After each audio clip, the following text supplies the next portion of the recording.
Gracias a Dios. Bienvenidos nuevamente los que no estuvieron al principio. Como todos los jueves, nos reunimos a las 8 de la noche. Tenemos un discipulado. Esto es Vida Nueva para el Mundo Zoom y todos son bienvenidos a conectarse con nosotros. Si no tienes dónde congregarte o qué estudio tomar, lo puedes hacer aquí con nosotros todos los jueves. Rosario Granados Porras dice, doctor Alducin, ¿en qué momento se daría lo que dice Ezequiel 39:9 al 13? Y si aquí se refiere a los moradores de las ciudades de Israel, que encenderán y quemarán armas, escudos, paveses, y los quemarán en el fuego por 7 años. ¿En qué momento se va a dar este acontecimiento? Muy bien, esta profecía de Ezequiel 38, 39, es muy importante esto, perdón, no puede cumplirse en los 7 años de tribulación porque estos 7 años se tienen que cumplir forzosamente. Entonces, al principio de la tribulación, sabemos que el anticristo confirmará un pacto por 7 años que lo va a violar a los 3 años y medio, por lo que sería imposible que la invasión de Ezequiel, aunque ya lo hemos visto en otros estudios, pueda ser al inicio de la tribulación, porque los últimos 3 años de la tribulación Israel estará siendo perseguido. Entonces no van a tener tiempo de estar enterrando, ¿verdad?, muertos ni quemando las armas durante todo ese tiempo.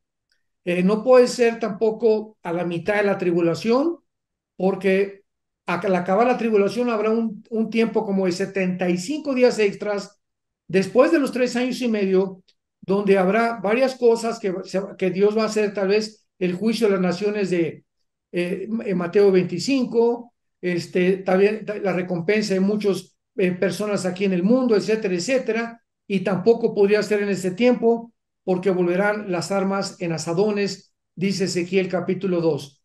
Entonces, el tiempo posible para que la guerra de Gog y Magog pueda realmente llevarse a cabo sería antes de la tribulación o en el tiempo en el que nosotros estamos viviendo.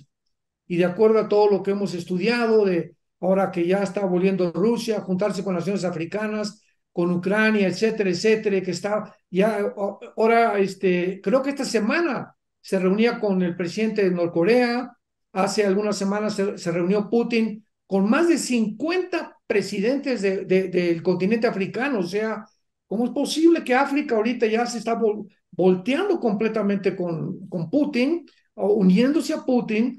Inclusive Turquía, que pertenece a la OTAN, ya tuvo una reunión esta semana con Erdogan, el presidente de Turquía, Putin, así que se están armando todas las piezas de una forma acelerada.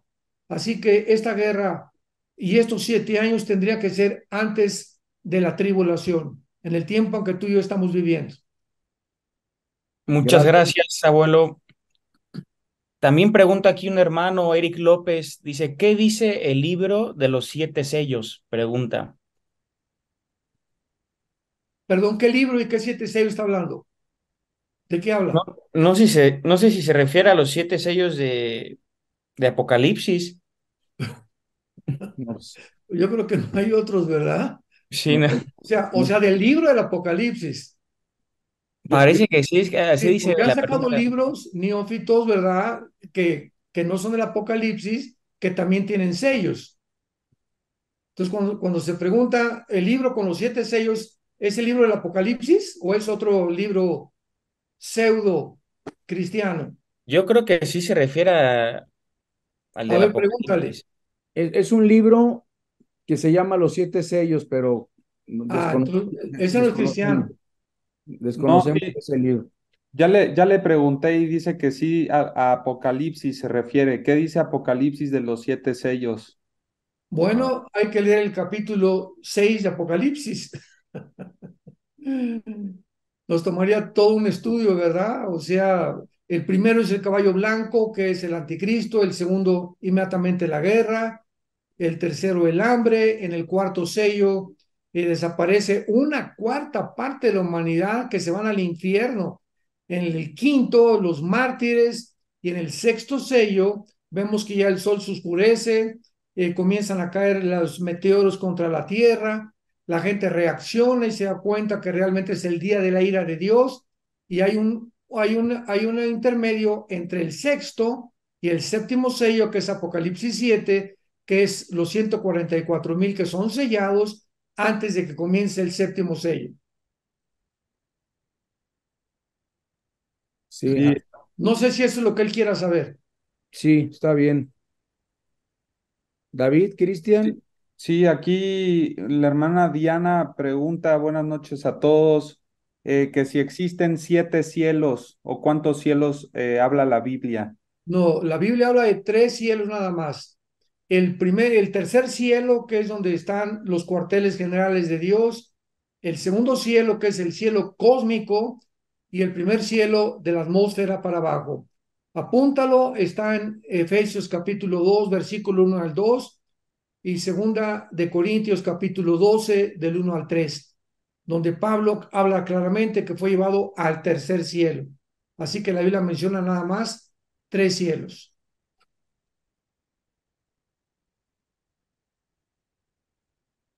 Pastor Armando, Dios lo bendiga, dice Genaro. Mi pregunta es, ¿Gog y Magog es Rusia? ¿Ellos son los que van a liderar la gran guerra del Armagedón? Sí, pues estamos viendo ahorita claramente, ¿verdad? Que Gog y Magog va a ser una invasión rusa, pero también existe la posibilidad de que pudiera ser el Armagedón, pero queda descartado por los 7 años que acabamos de mencionar. Y en el Armagedón son todas las naciones que se reúnen en el Valle del Meguido. Y en Ezequiel 38 es Rusia con naciones del continente africano y con naciones del sur de Rusia nada más. Así que la guerra de Ezequiel 38 y la guerra del Armagedón pueden ser completamente diferentes.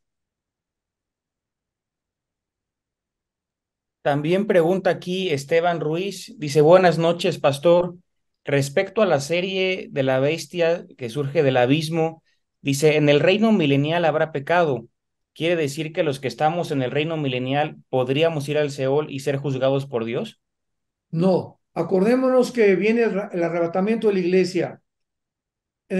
Mientras pasan los 7 años de la tribulación, antes de los 7 años nos vamos con Cristo, y durante esos 7 años, ¿qué va a pasar? Nosotros estaremos en el cielo. ¿Qué estaremos haciendo en el cielo? La Biblia lo dice, 1 Corintios 3, del 10 al 12, apúntalo. Romanos 14, 10 también. Estaremos en el tribunal o en el bema. La palabra bema en el griego es el tribunal de Cristo, donde dice 2 Corintios 5 el apóstol Pablo, seremos juzgados no por la salvación, sino por lo que hicimos o dejamos de hacer mientras estábamos en el cuerpo. O sea, todo lo que hemos hecho como cristianos desde el momento de nuestra conversión hasta nuestra muerte pasarán a ser determinados, juzgados, para que Cristo en el cielo determine qué posiciones vamos a tener en el milenio. Inmediatamente después del tribunal de Cristo pasamos a las bodas del Cordero en el cielo. Y esto está en Apocalipsis capítulo 19. Y aquí está muy claro que después de las bodas del Cordero bajamos al mundo a la segunda venida de Cristo, con él acompañándolo para establecer su reino mesiánico. Así que esto es importante porque las bodas del Cordero claramente son antes de que bajemos con Cristo, por lo que tienen que celebrarse en el cielo. Al bajar del cielo, bajamos con cuerpos glorificados, ¿verdad? Ya sin pecado. Ya unos van a ocupar tronos, dice Apocalipsis 20, 2 y 3. Otros cristianos van a ser soldados rasos, otros van a ser capitanes. Va a haber rangos diferentes de gobierno en el milenio. Pero cuando Cristo venga con nosotros en la segunda venida, al terminar el Armagedón, una tercera parte de la humanidad sobrevivirá y pasarán con nosotros al reino milenial sin haber resucitado. Y este grupo de personas son las que durante el milenio se van a revelar. Muchos de ellos van a tener hijos, y tal vez muchos hijos de ellos son los que encabezarán la rebelión final de Satanás al final del milenio. Pero nosotros ya es imposible que podamos volver a pecar. Ya vamos a ser regenerados completamente como nuevas criaturas física, mental y espiritualmente. Dice, buenas noches, pastor. Todas las señales están cumplidas para que venga el Señor por la iglesia. Saludos desde Argentina.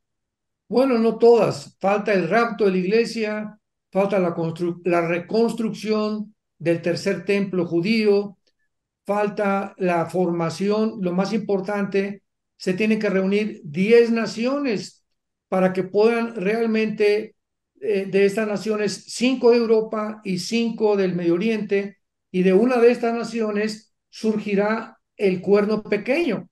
Daniel capítulo 7. Yo le pido a Dios y en oración que todo lo que estoy compartiendo, ustedes estén tomando nota de los versículos, de los pasajes, y después los consulten en su casa, porque este video lo pueden volver a oír y pues ahora ya pueden tomar nota. Ahorita es muy rápido lo que estamos hablando, pero lo pueden ustedes corroborar y comprobar. Pero un estudiante verdadero de la Biblia toma notas siempre, toma notas, apunta fechas, etcétera, etcétera, para que seas un verdadero seguidor de Cristo.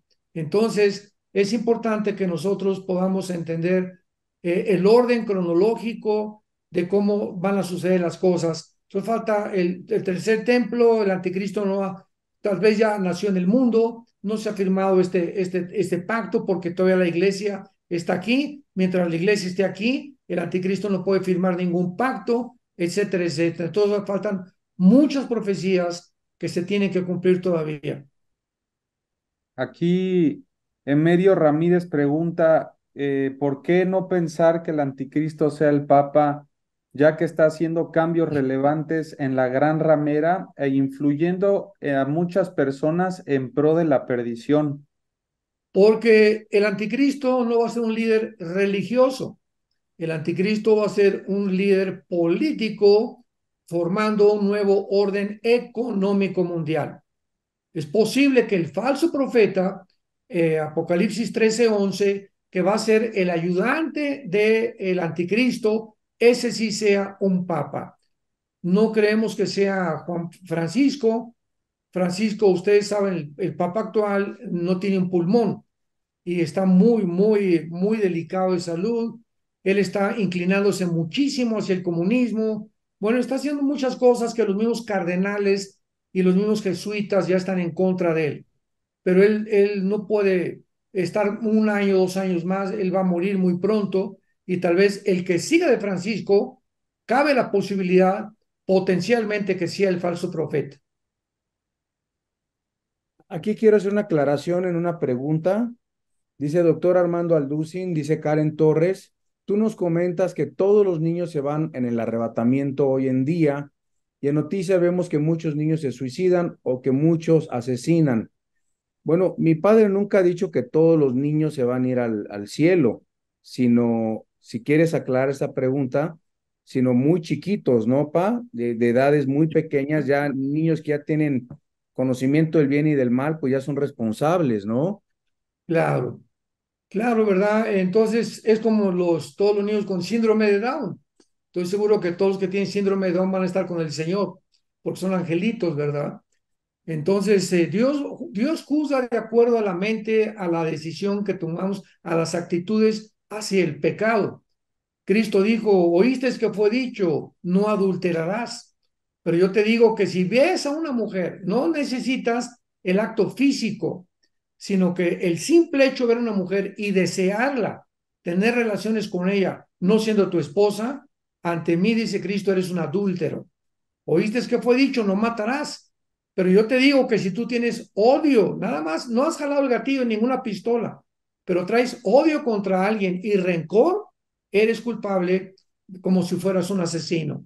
Entonces, Dios ve la intención del corazón.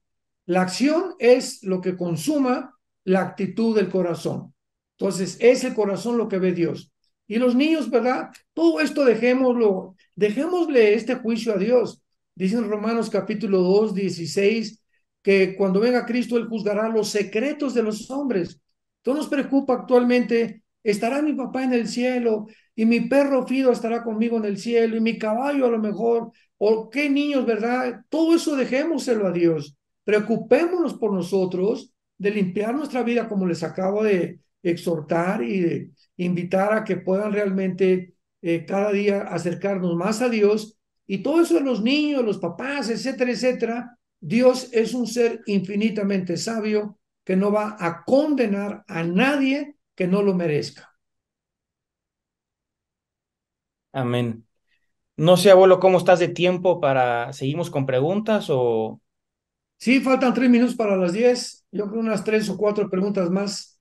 Ok, aquí pregunta nuestra hermana Joana desde Australia. Dice Armando, doctor Armando, por favor, ¿podría explicar o ampliar un poco sobre cuál es el propósito de Dios al permitir que Gog ataque al pueblo de Israel? Bueno, Dios lo acaba de decir de una forma correcta, permite, ¿verdad? La voluntad de Dios es, apúntenlo, directiva y permisiva. La voluntad de Dios, repito, es directiva y permisiva. Dios dirige a las personas que se dejen dirigir por Él. Pero, por ejemplo, llega una muchacha como hace algún tiempo, oiga, pastor, ¿por qué Dios me permitió que me casara con este cocodrilo que tengo ahora de esposo? Y le digo, tú lo acabas de decir, lo permitió Dios. ¿Por qué? Porque tal vez antes de que tú te casaras, eras cristiana, sabías que no te debías casar con un cristiano y Dios no va a violar tu libre albedrío. Entonces tenemos un libre albedrío en el cual somos responsables individualmente de las decisiones que tomamos y después no le echemos la culpa a Dios.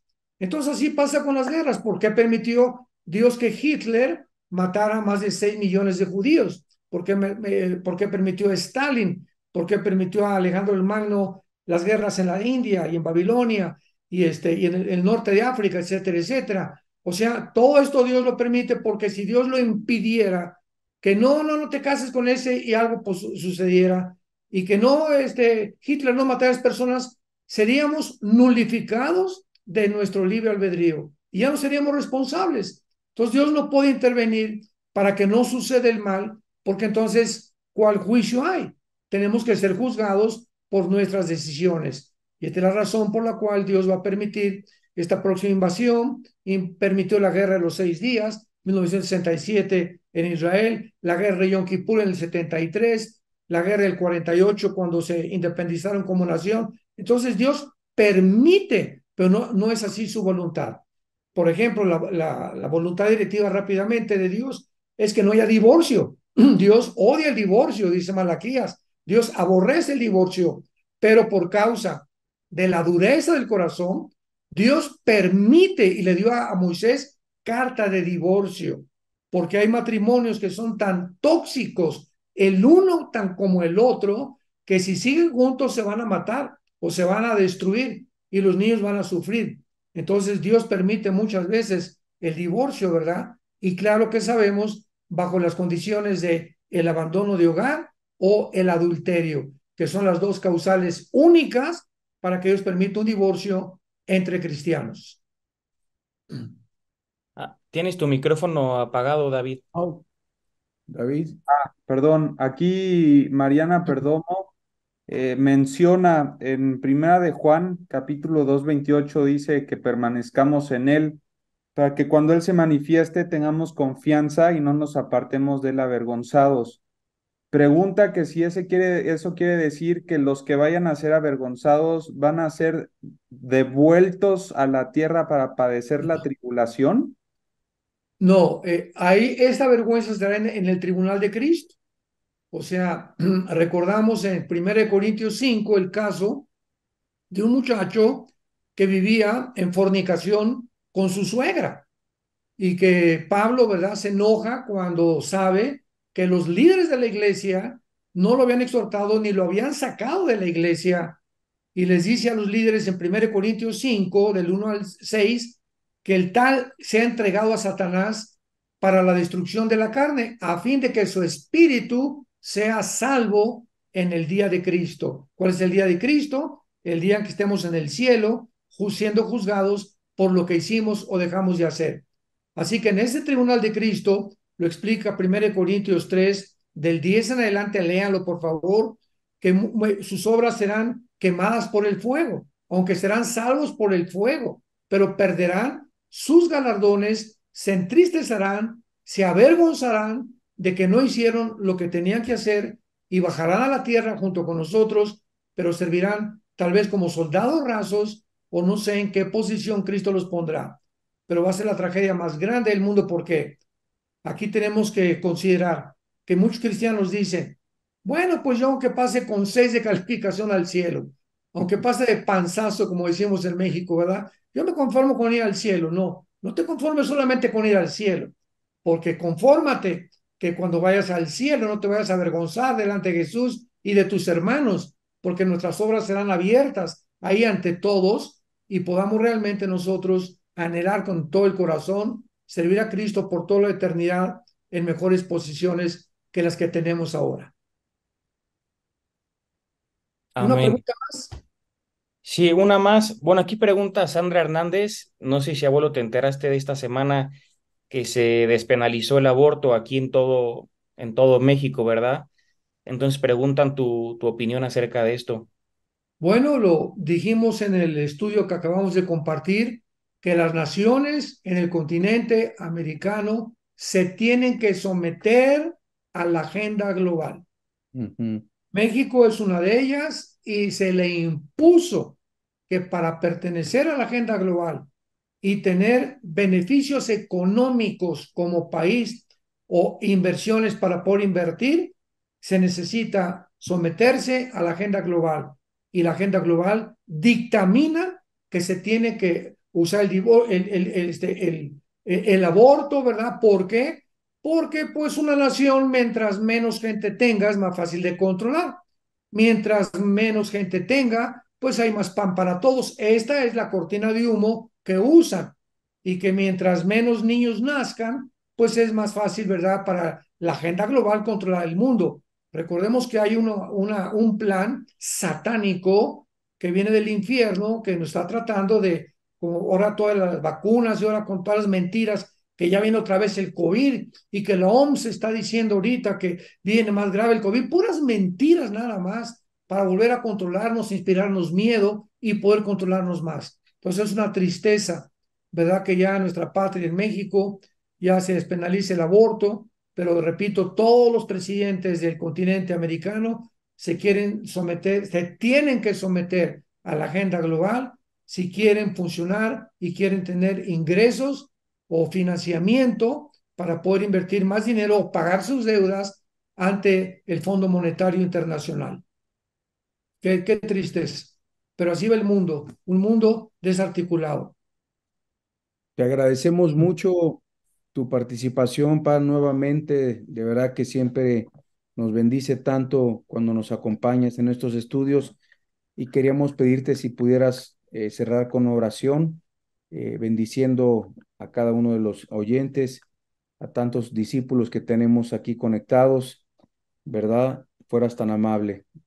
Gracias y les pido también sus oraciones a todos ustedes. Este fin de semana tenemos un evento muy grande aquí en la ciudad de Toluca, en el Estado de México.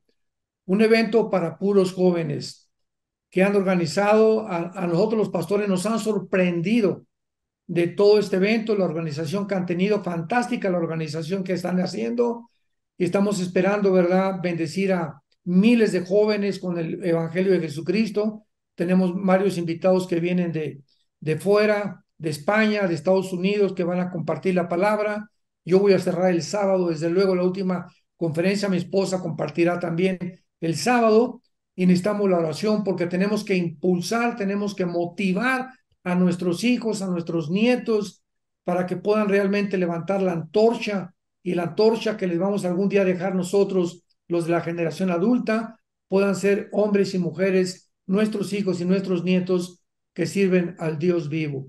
Así que les pido sus oraciones por este evento. Se llama Trascendente, así se llama el evento, Trascendente, porque se trata de motivar a los jóvenes que tenemos que trascender, tenemos que reproducirnos espiritualmente y hacer discípulos. Es la orden de Cristo, predicar el Evangelio y hacer discípulos. Entonces, que tu vida trascienda, que no pases aquí en el mundo como una vaca, como un toro, como un caballo, como un gallo, que comas, ¿verdad? Te levantes en la mañana, comas en la tarde, te duermas en la noche, ronques como vaca y te venga la muerte. ¿Y qué hiciste en el mundo? Pues igual que todos los animales. Tu vida no se distinguió porque fue igual que todos los animales. Desayunaste, comiste, cenaste, dormiste, pero no hiciste nada por el reino de Dios, nunca ganaste las almas, nunca invertiste en el reino de Dios, y tu vida, pues realmente, como hizo de los salmos, hay muchos seres humanos que se parecen a los animales, porque los animales, ¿verdad? Mueren y sin ningún fin, ningún propósito, ningún sentido común para su vida. Entonces tenemos que despertar ante la realidad que somos seres creados a la imagen y semejanza de Dios, que necesitamos predicar el Evangelio, necesitamos levantar a Jesucristo y darles un ejemplo a nuestros días. El día que tú mueras, que no le digas a tu hijo, bueno, te dejé una casa y te dejé un edificio, pues lo que tú le dejes a tu hijo se le convertirá en una maldición, que cuando tú mueras, le digas a tu hijo, te he dejado a Jesucristo, hijo, hija, te he dado mi testimonio, tu madre y yo te hemos dado testimonio que Jesucristo es real. Y si tú te mueres y tú estás seguro que tus hijos tienen a Cristo, tienes la garantía que nunca Dios los va a dejar ni los va a abandonar. Si les dejas una casa, un edificio, ¿verdad? Digo, no está mal desde luego, pero que no sea eso el único anhelo tuyo, ¿verdad? Porque será una desgracia que el dinero se convierta en una maldición y que nunca hayan podido conocer al Hijo de Dios. Padre, te damos gracias en el nombre de Jesucristo, que nos has dado un espíritu, Señor, no de cobardía, sino de poder. Y este espíritu tiene que ahora, más que nunca en la generación que estamos viviendo, dar testimonio. Tu palabra dice, recibirán poder cuando venga sobre ustedes el Espíritu Santo y me serán testigos. Tenemos que hablar a la gente, compartir a la gente, compadre, amigo, en médicos, abogados, al elevadorista, a la tortillera, al que vende refrescos en la calle, a la gente, a nuestra familia, nuestros tíos, lo que Dios ha hecho en nuestra vida, que puedan ellos recibir el testimonio que Jesús vive y que sus vidas pueden ser cambiadas como lo está cambiando diariamente nuestra vida el Espíritu Santo. Padre, bendícenos con tu palabra cada día, que tengamos el tiempo y la disciplina de vivir en tu palabra, de orar por todos los santos con toda pasión, con todo ruego, con toda petición, para que tu paz, que sobrepasa todo entendimiento, guarde nuestros pensamientos y nuestro corazón en Cristo Jesús, en quien oramos y te damos las gracias con toda la pasión por la verdad. Amén. Amén. Que Dios los bendiga, hermanos, que tengan una noche feliz y mucha paz. Que descanses, buenas noches, gracias, Pa. Te amamos.